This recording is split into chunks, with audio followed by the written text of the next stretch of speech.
اخبار تاجیکستان و جهان از استودیوی مرکزی رادیو آزادی تقدیم شما می شود. عبدالله اشرف هستم. در خدمتتان سلام. در برنامه امروز جمعه 17 اپریل این موضوع ها را داریم. نماز و افطار در خانه سر از 18 اپریل در این مسجدهای تاجیکستان به خاطر پیشگیری از گسترش کرونا ویروس بسته می شوند. لیمیت نیست اما برق هم نیست. برق تاجیک میگوید در انتقال برق محدودیت جاری نکرده است، اما ساکنان از بی‌برقی میگویند. همین ما مولگی دیگه بیسیویت هم بولی در معرکه خسندی با این معرکه نباشه برای یک خورد خوراک میوی سرفانتا یا پول چوی که هنوز پرابلم نیست. روسیه مهاجران را از پرداخت پولی پتنت آزاد نکرد. آنها بیکارند اما نمیتوانند به تاجیکستان بازگردند. ما حاضر همه محکم هستیم، نمیتوانیم که مثال تاجیکستان بریم برای که گرانیسو محکم ریس هم محکم هستیم. امروز در شهر دوشنبه انتخابات رئیس مجلس ملی پالاتای بالایی پارلمان که از روی مقام شخص دوم در جمهوری به حساب می رود صورت می گیرد. عین زمان در پایتخت تاجیکستان اجلاس نخستین اعضای مجلس ملی جریان دارد و در صورت انتخاب شدن رئیس تا آخر برنامه شما را آگاه می سازیم. در غیر صورت در گزارش های علاهیده در سامانه رادیوی آزادی www.azadi.org و یا در صحیفه آزادی ویدیو در شبکه اجتماعی یوتیوب در این باره برایتان گزارش خواهیم داد. شورای علمای مرکز اسلامی تاجیکستان برگزاری نمازهای دستجمعی و تراویح را از روز 18 اپریل امسال منع کرد. مقامات مشورت می‌دهند که ساکنان عبادت‌هایشان را تنها در خانه گذارند. همکارانم امرالدین عالیموف و مولا رجب یوسفی امروز در نماز جمعه آخرین نماز دستجمعی ساکنان قبل از جاری شدن محدودیت شرکت داشتند و این گزارش را تهیه کردند که حالا آن را با هم می‌بینیم.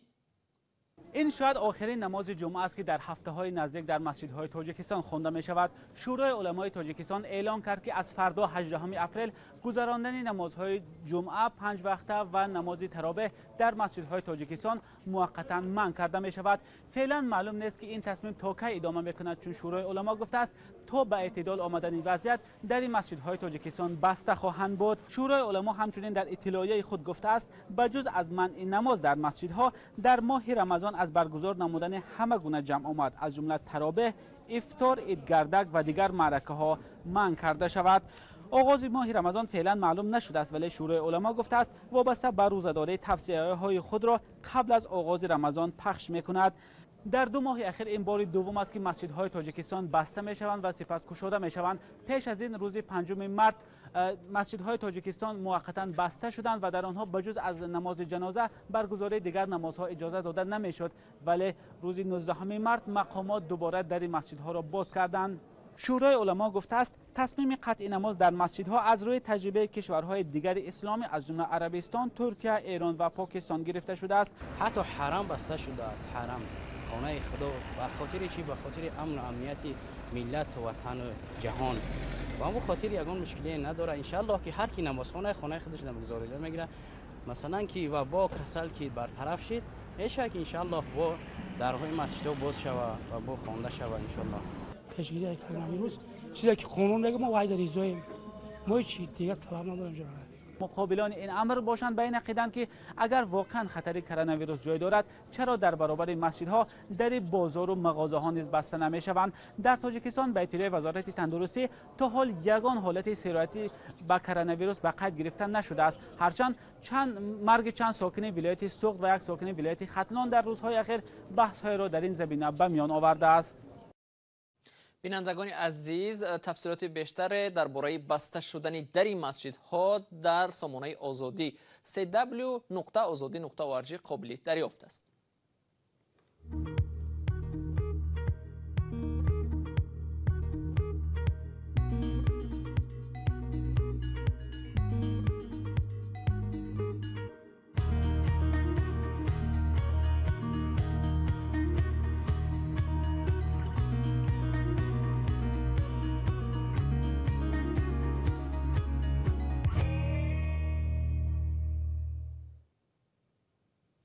ساکنان از نواحی تاجیکستان یک هفته این جانب از خاموش شدن برق و محدودیت در انتقال آن شکایت دارند. میگویند برق با محدودیت به خانه‌هایشان انتقال می‌یابد و به یاد بسیاری ها موسمی لیمیت را می‌آورد. اما برق تاجیک میگوید هیچ گونه لیمیت جاری نشده است.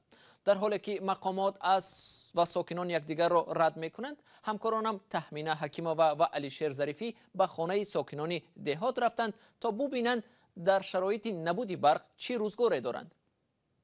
استفاده نداره، خطا نیست، یکم جوی چشم نیست.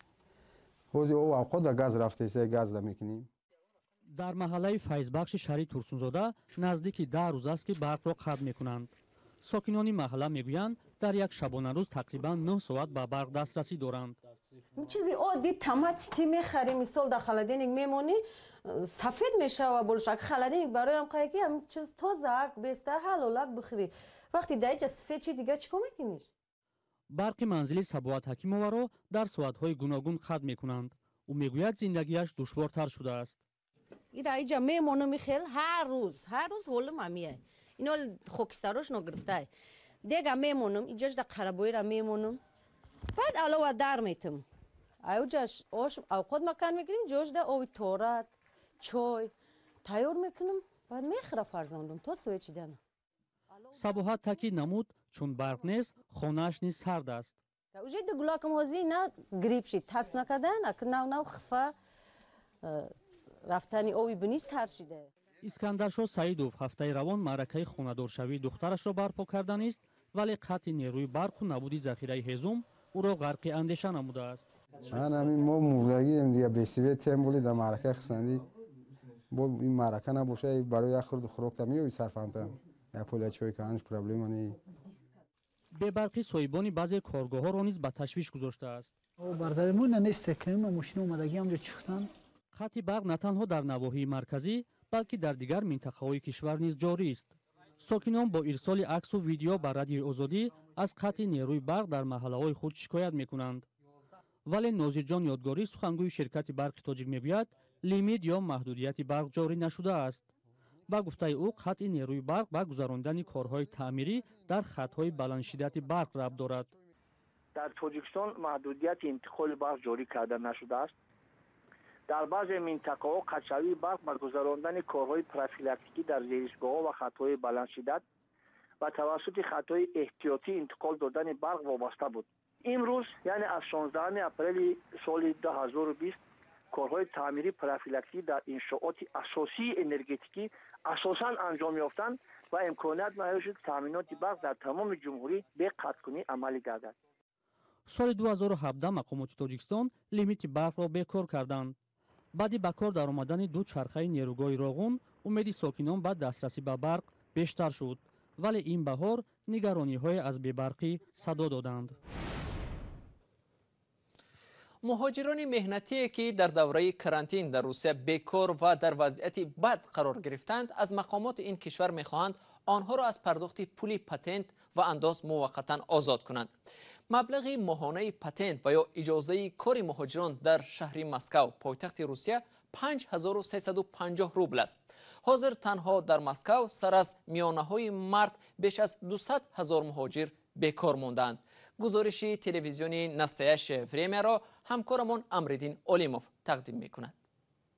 قدرتشاه شیخوف یکی از مهاجران است که در دوره کرانتین از کار و درآمد محروم شد. چند روز پیش مهلت پتنت یا اجازه کاری او تمام شد. برای تمدید کردن این سند او مبلغ ندارد. قدرتشاه پدر دو فرزند است. اویله او فرزند سوم را انتظار است. او حتی تصور نمی‌کند که اکنون چی طور روزگار خانواده‌اش را پیش می‌برد. ما حاضر چی مبلغی که داشتیم برای مثال پیش بردی روزمان رسخود کردیم علاقه دقیق روز پرودکت کردیم چی کردیم کوارپلاتا با پلیس کوارپلاتا میسپریم به همون خاطر حاضر اون شرایط وزنینده به نهایت وزنینده قرار داریم. ما حاضر همه محکم هستیم نمیتوانیم که مثال تاجیکستان بریم برای که گرانیتسو محکم ریس هم محکم هسته. کریمجان یاروف حامی حقوق میگوید مهاجران پیوسته به او در مسئله تأخیر در پرداخت حق پتنت یا اجازه کار مراجعت میکنند. ҳамаи онҳо ба гуфтаи Ёров то ин вақт бетаъхир барои таҳияи санадҳо маблағ пардохт мекарданд. ممکن چنین تصمیم گرفته شود. اگر کرانتین ادامه یابد من فکر میکنم که باید چنین اقدام بگیرند، ولی تا جای میدانیم حالا بیشتر در فکر شهروندان خود هستند و مهاجران را فراموش کردند. مقامات ازبکستان و تاجیکستان هم برای حل سند مهاجران به حکومت روسیه مراجعت کردند. سفیر تاجیکستان هم با ارسال نامه از مقامات روسیه درخواست کرده است که پرداخت حق پتنت یا اجازه کار برای مهاجران تاجیک به تأخیر اندازد. تا امروز هم حامیان حقوق و نهادهای مختلف با ارسال نامه و راهاندازی معرکت در شبکه‌های اجتماعی از مسئولین بیکار کردن پرداخت پول پتنت را در دوره کرانتین خواسته بودند، اما یگان جواب نگرفتند و یگان اقدام هم برای حل این مشکل روی دست گرفته نشده است. نه تنها به مراجعت ساکنان توسط شبکه‌های اجتماعی واکنشی ندادند، بلکه به مراجعت نماینده‌های دیپلماتی هم که باید در مدت 48 ساعت پاسخ داده شود تا حال چیز جواب ندادند. ظاهرا حکومت روسیه برای به دوش گرفتن این مسئولیت آماده نیست. با این همه حامیان حقوق امید دارند در نهایت منصبداران روس برای کمک به مهاجران مهنتی اقدام خواهند کرد و به سرنوشت آنها در چنین وضعیت به توجه نخواهند ماند.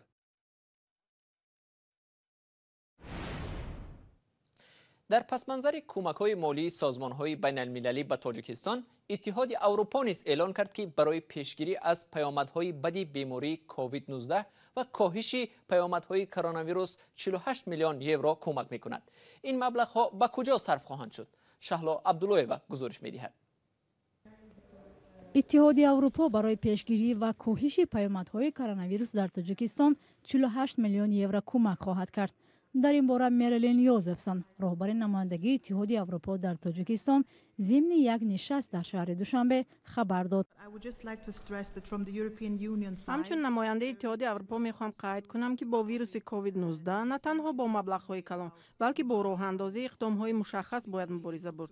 مثلا چاره‌بینی‌هایی که توانند از پهنشوی این بیماری پیشگیری نمایند. طبعا شما میدونید فعلا تمام مرزها بستند و طبیعی است که از این ساکنان زیاد زیان میبینند، زیرا کمبود خوراکواری پیش میآید و از این خاطر میخواهیم بار دیگر تاکید کنیم که این کمک ما برای پیشگیری از عاقبت‌های منفی ویروس است.